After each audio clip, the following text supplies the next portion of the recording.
నమస్కారం అండి, నా పేరు డాక్టర్ సువర్చల, జీవా ఫర్టిలిటీ సెంటర్స్ లో సైంటిఫిక్ డైరెక్టర్ ని. అండం విడుదల అవుతున్నప్పుడు దాన్ని ఓవులేషన్ అంటారు. కొన్ని సిమ్టమ్స్ వస్తాయి. ఈ సిమ్టమ్స్ పీరియడ్ కి మధ్యలో, యూజువల్లీ టిపికలీ అంటే రెగ్యులర్ సైకిల్ ఉన్నప్పుడు పీరియడ్ కి మధ్యలో ఉంటాయి అన్నమాట. ఈ సిమ్టమ్స్ మీరు తెలుసుకుంటే మీ ఫర్టిలిటీ ప్లానింగ్ చేయొచ్చు. ఫర్టిలిటీ ప్లానింగే కాదు, ఫ్యామిలీ ప్లానింగ్ కూడా చేయొచ్చు. అంటే పిల్లలు కాకూడదు అనుకుంటే కూడా ఈ సిమ్టమ్స్ తెలుసుకుంటే మీరు సెక్షువల్ యాక్టివిటీ టైం చేయొచ్చు. మొదటిగా సర్వైకల్ మ్యూకస్ చేంజెస్ గురించి తెలుసుకుందాం. సర్వైకల్ మ్యూకస్ అంటే సర్విక్స్ నుంచి వచ్చే ఫ్లూయిడ్. ఈ ఫ్లూయిడ్ ఓవులేషన్ అప్పుడు వాల్యూమ్ లో అంటే ఎక్కువ క్వాంటిటీలో రిలీజ్ అవ్వడము, ఈస్ట్రోజన్ లెవెల్స్ రైజ్ అవుతున్న వల్ల ఈ సర్వైకల్ మ్యూకస్ కన్సిస్టెన్సీ కూడా మారుతుంది. అంటే క్లియర్ గా, స్ట్రెచీగా, స్లిప్పరీగా అవుతుంది అనమాట. ఇలా ఎందుకు అవుతుందంటే కణాలు అక్కడ వచ్చాయి అనుకోండి, అలాంటప్పుడు ఈ మ్యూకస్ కన్సిస్టెన్సీ వల్ల తొందరగా అండం దాకా చేరగలుగుతాయి, దాన్ని ఫలదీకరణం చేయగలుగుతాయి. సో ఈ మ్యూకస్ మారడము, వాల్యూమ్ లో వెట్నెస్ ఎక్కువ అవ్వడం అనేది ఈస్ట్రోజన్ రైజ్ వల్ల అవుతుందన్నమాట. అంటే ఒక ఓవులేషన్ కి ఒక సూచన. ఇది ఉన్నప్పుడు మీరు ఫర్టైల్ విండో వచ్చిందని ప్లాన్ చేసుకోవచ్చు. నెక్స్ట్,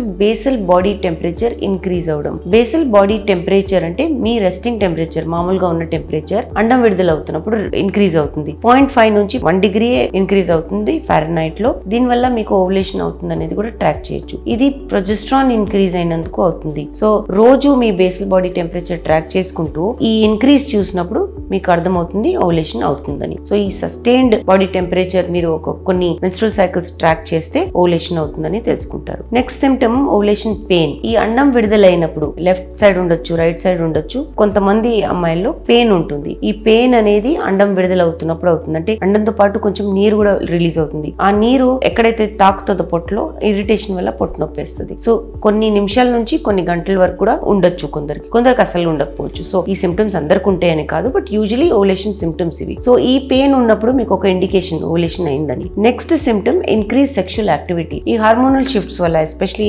ఈస్ట్రోజన్ ఇంక్రీజ్ అవుతుంది కదా, ఎగ్ రిలీజ్ అవుతున్నప్పుడు, అప్పుడు ఇంక్రీజ్ సెక్షువల్ యాక్టివిటీ కూడా ఉండొచ్చు. సో బాడీ ఇది ఫర్టైల్ పీరియడ్, ఇది పీక్ ఫర్టైల్ పీరియడ్ కాబట్టి సెక్షువల్ యాక్టివిటీ కూడా ఉండొచ్చు. కొందరిలో టేస్ట్, స్మెల్, సైట్ ఇవన్నీ ఓవులేషన్ పీరియడ్ అప్పుడు ఎక్కువ అవుతాయి అనమాట. ఈ సెన్సెస్ ఎక్కువ అవుతాయి. సో ఇది కూడా ఒక సూచన. ఇవన్నీ కాకుండా ఓవులేషన్ అవుతుందా లేదా అనేది మీరు ఓవులేషన్ ప్రిడిక్టర్ కిట్స్ అని దొరుకుతాయి, వాటితో మీరు చెక్ చేసుకోవచ్చు. ల్యూటనైజింగ్ హార్మోన్ కిట్స్ అని దొరుకుతాయి. ఈ కిట్ ని మీరు తెచ్చుకొని మార్నింగ్ యూరిన్ తో చెక్ చేశారనుకోండి, 24 నుంచి 36 అవర్స్ బిఫోర్ ఓవులేషన్ ఈ ల్యూటనైజింగ్ హార్మోన్ పాజిటివ్ అని వస్తుంది మీకు. ఈ ల్యూటనైజింగ్ హార్మోన్ రిలీజ్ అవుతుందంటే, ఈ టెస్ట్ పాజిటివ్ వచ్చిందంటే మీకు అండం విడుదలైనట్టు. సో ఈ సిమ్టమ్స్ బట్టి ఎస్పెషలీ సర్వైకల్ మ్యూకస్ మారడము, బేసల్ బాడీ టెంపరేచర్ ఇంక్రీజ్ అవ్వడము, ఓవులేషన్ పెయిన్ ఉండడము, ఎక్కువ సెక్షువల్ యాక్టివిటీ ఉండడము, వీటన్నిటి వల్ల మీరు ఇది ఫర్టైల్ విండో అని తెలుసుకోవచ్చు. మీ ప్రెగ్నెన్సీ ప్లానింగ్ కి ఇది మీకు ఈజీ అవుతుంది. ఇది కాకుండా ఫ్యామిలీ ప్లానింగ్ కూడా ఈజీ. అంటే ప్రెగ్నెన్సీ రాకూడదు అనుకున్న వాళ్ళకు కూడా ఈ టైమింగ్ లో అన్ప్రొటెక్టెడ్ సెక్స్ అనేది మంచిది కాదు. సో ఈ ప్లానింగ్ మీరు దేనికైతే ప్లాన్ చేస్తున్నారో ఈ ఇన్ఫర్మేషన్ తెలుసుకుంటే చాలా మంచిది. దీని గురించి ఇంకా ఇన్ఫర్మేషన్ కోసం